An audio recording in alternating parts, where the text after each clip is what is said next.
அனைவருக்கும் வணக்கம்.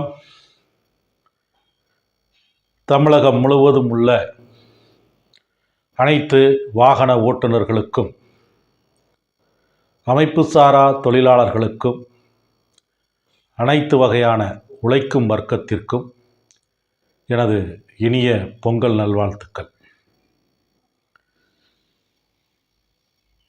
இந்த பொங்கல் பண்டிகை எதற்காக நாம் கொண்டாடுகிறோம் என்பது பெரும்பாலும் எல்லோரும் அறிந்திருப்பீர்கள். மனிதனுடைய நாகரிக வளர்ச்சிக்கு முன்பு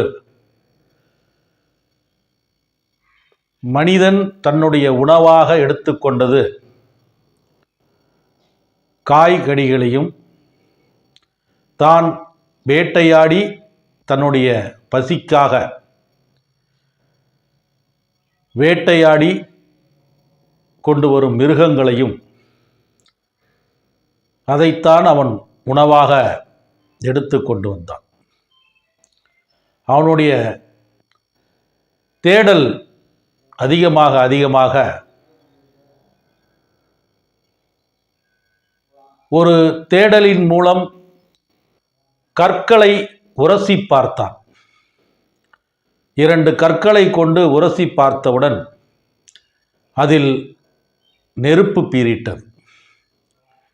அந்த நெருப்பை எரிய வைப்பதற்காக பஞ்சை தேடினான். அந்த கல்லை உரசி ஏற்படுத்திய நெருப்பை கொண்டு பஞ்சை எரிய வைத்தான்.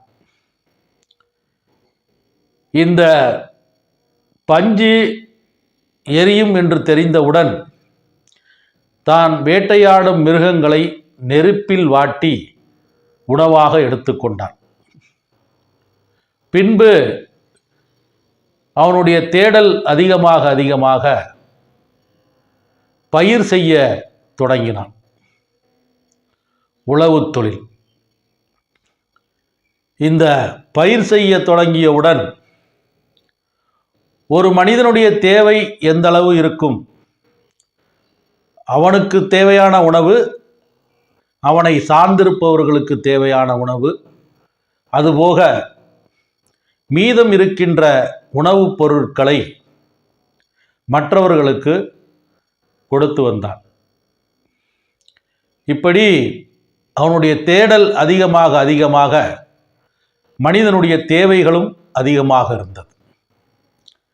அந்த தேவைகள் அதிகமாக ஒரு குடும்பமாக வாழத் தொடங்கினான்.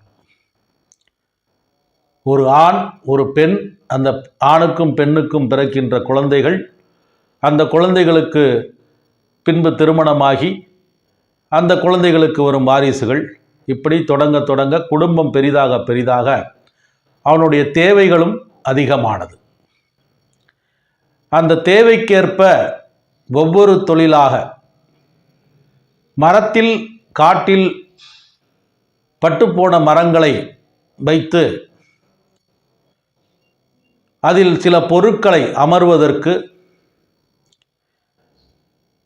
அமர்வதற்காக சில பொருட்களை உருவாக்கினான். தச்சு தொழில். இப்படி அவனுடைய தேவைகள் எப்படி தேடல்கள் அதிகமாகின்றதோ அவனுடைய தேவைக்கேற்ப தேடல்களை அதிகமாக்கினான். ஆபரணங்களை அணியத் தொடங்கினான். நகை தொழில் உருவானது. தன்னுடைய உணவுப் பொருட்களை முறையாக சமைப்பதற்கு தொடங்கினான். அந்த சமைப்பதற்கு தேவையான பொருட்களை எப்படி நாம் பெறுவது என்ற தேடலை தொடங்கிய போது வணிகத் தொழில் உருவானது. இப்படி தேட மனிதன் ஒவ்வொரு தன்னுடைய தேவைகளுக்கு ஏற்ப தன் தேடலை தொடங்கி இறுதியில் நமக்கான இந்த தேடல்களில் மூலம் கிடைக்கின்ற பொருட்களை வைத்து ஒருவருக்கொருவர் பொருளை கொடுத்து பொருளை பெறுவது என்ற முடிவுக்கு வந்து பண்டமாற்று முறையை உருவாக்கினான். இதையெல்லாம் உருவாக்கிய போது தான், தன் குடும்பம், தன்னை சார்ந்தவர்கள் அனைவரும் ஒரு இறைத்தன்மை என்பதை அனைவரும் உணர்ந்து வந்தார்கள்.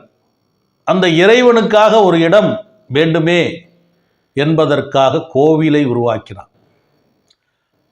அந்த கோவிலில் இறைவனுக்கு பணி செய்ய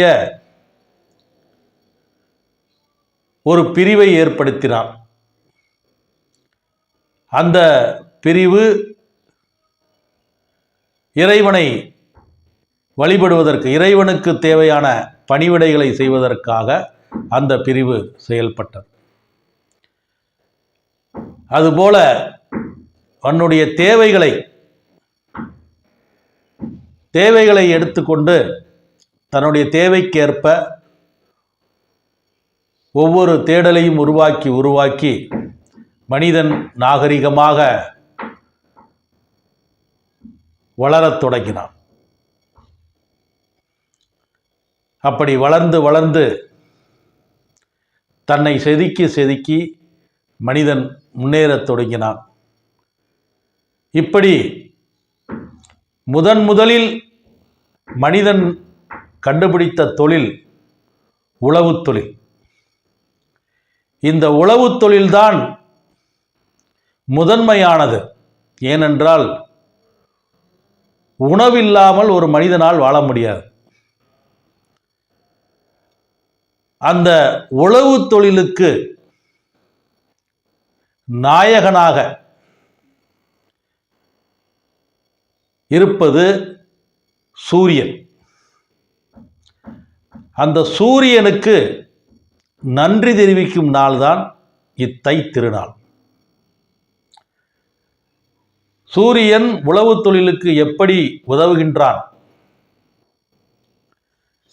சூரியன் இல்லாவிட்டால் உழவு தொழில் நடைபெறாது. எப்படி மழை நீர் இல்லாவிட்டால் உழவு செழிக்காதோ அதுபோல் சூரியன் இல்லாவிட்டால், மழை நீர் மட்டும் இருந்து விட்டாலும் பயிர் செழிக்காது. சூரியனுடைய தட்பவெட்ப அந்த சூழ்நிலைகளுக்கு ஏற்பத்தான் பயிர் வளர்கின்றது. அதனால் அந்த பயிரை செழிக்கச் செய்கின்ற சூரியனுக்கு நன்றி சொல்லும் நாள்தான் தான் விளைவித்த பயிர்களை கொண்டு சூரியனுக்கு படைத்து வழிபடுவதை மரபாக கொண்டிருந்தான் மனிதன். அந்த மரபுதான் தொடர்ந்து இந்த தை திருநாளாக, அதாவது ஆடி மாதம் ஆடிப்பட்டம் தேடி விதைக்கணும்னு சொல்லுவாங்க. அந்த ஆடி மாதம் விதைக்கின்ற பொருள் 6 மாதம் கழித்து தை மாதத்திற்கு முன்பு அறுவடை செய்யப்படுகின்றன. அப்படி அறுவடை செய்யப்படுகின்ற பொருட்களை கொண்டு சூரியனுக்கு படைத்து சூரியனுக்கு நன்றி சொல்லும் விதமாக கொண்டாடப்படுகின்ற இந்த நாள்தான் தைப்பொங்கலாக நமக்கு ஏற்படுத்தப்பட்டிருக்கிறது. ஆகவே நண்பர்களே, இந்த உழவு தொழிலை செய்தவர்கள் வேளாளர்கள் என்றும்,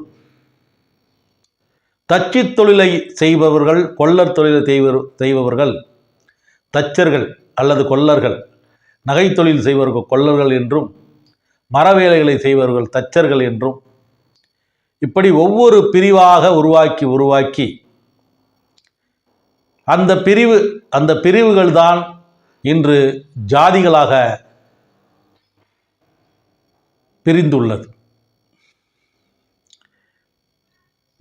மனிதனின் நாகரிக வளர்ச்சிக்கு முன்பு இந்த பிரிவுகளே கிடையாது, ஜாதிகளும் கிடையாது. ஆகவே நான் கடந்த 8/1/2023 அன்று சென்னை கிழக்கு தாம்பரம் காமராஜபுரத்தில் நடைபெற்ற தமிழ்நாடு அமைப்புசாரா ஓட்டுநர்கள் நலவாரிய விழிப்புணர்வு முகாமில் கூறியது போல, ஒரு தொழிலை செய்பவர் அனைவரும் ஓர் இனம்தான். அப்படி பார்க்கின்ற வகையில் ஓட்டுநர் தொழிலை செய்கின்ற நாம் அனைவரும் ஓர் இனம்தான் என்று அந்த கூட்டத்தில் பேசினேன். அந்த கருத்து எவ்வளவு சரியானது என்பதை மனிதனுடைய நாகரிக வளர்ச்சிக்கு முன்பாக பிரிவுகள் ஏதும் இல்லை, ஜாதிகள் ஏதும் இல்லை. எதன் அடிப்படையில் பிரிவுகள் வந்தது, எதன் அடிப்படையில் ஜாதிய பிரிவுகள் வந்தது என்பதை நாம் அனைவரும் உணர்ந்தால் நாம் அனைவரும் ஓரினம்தான். உழைக்கும் வர்க்கத்தில் உள்ள உழவு தொழிலை செய்கின்ற தொழிலாளர்கள், உடல் உழைப்பை கொடுத்து தொழில் செய்கின்ற தொழிலாளர்கள் என்று அறிவை பயன்படுத்தி தொழில் செய்கின்றவர்கள், இப்படி நம் தேசம் முழுக்க தொழிலாளிகள் எப்படி ஒவ்வொரு தொழிலை செய்து இந்த தேசத்திற்கு பாடுபட்டு வருகின்றார்களோ, இந்த தேசம் வளர்வதற்கு பாடுபடுகின்றார்களோ, ஒரு நாட்டில் தொழிலாளர்கள் உயர்ந்தால்தான் அந்த நாடு சிறப்பாக இருக்கும். எந்த ஒரு தொழிலாளரும் வறுமை நிலைக்கு இருக்கக்கூடாது. வறுமை நிலை இல்லாமல் என்று இந்தியாவில் வறுமை நிலை இல்லாத தொழிலாளர்கள் என்று இருக்கின்றார்களோ அன்றுதான் நம் தேசத்திற்கு மிகப்பெரிய விடியலை தரும் என்று கருத்தை வலியுறுத்தி நாம் அனைவரும் ஒன்றிணைவோம், ஓர் நேர்கோட்டில் பயணம் செய்வோம். அப்படி பயணிப்பதன் மூலம் நமக்கு கிடைக்கப்பெறுகின்ற நன்மைகள், நலத்திட்டங்கள், அதனுடைய பயன்கள் அதிகமாகிக் கொண்டே இருக்கும். நாம் ஒன்றிணைய நம்மை உற்று நோக்குபவர்கள் அதிகமாக இருப்பார்கள். நம்மளுடைய ஒற்றுமை இந்த வெளி உலகத்துக்கு தெரிய வரும்போது, இந்த அளவுக்கு ஒற்றுமையாக இருக்கின்றார்களே, இவர்களுக்காக நாம் ஏதாவது செய்தால் என்ன என்று அரசியல் நோக்கர்களை தூண்ட செய்வதுதான் நம்மளுடைய தலையாய பணியாக இருக்கும். ஆகவே நண்பர்களே, நான் ஏற்கனவே கூறியது போல், முதலில் நாம் இந்த தொழிலில் ஒரு ஓட்டுநராக, இந்த ஓட்டுநர் தமிழகத்தில் இருக்கக்கூடிய அனைத்து வாகன ஓட்டுநர்களையும் ஓர் நேர்கோட்டில் இணைத்து, ஓர் அணியில் இணைத்து, அவர்கள் அனைவருக்கும் தேவையான நற்பயன்களை, நலத்திட்டங்களை பெற்றுத்தருவதுதான் இந்த நலச்சங்கத்தினுடைய தலையாய பணியாக இருக்கும் என்று கூறி, உங்கள் அனைவருக்கும் மீண்டும் மீண்டும் பொங்கல் நல்வாழ்த்துக்களை கூறி, வாழ்க தொழிலாளர் நலன், வளர்க அவர்களது ஒற்றுமை என்று கூறி மீண்டும் ஒரு நற்பதிவில் சந்திப்போம். நன்றி, வணக்கம்.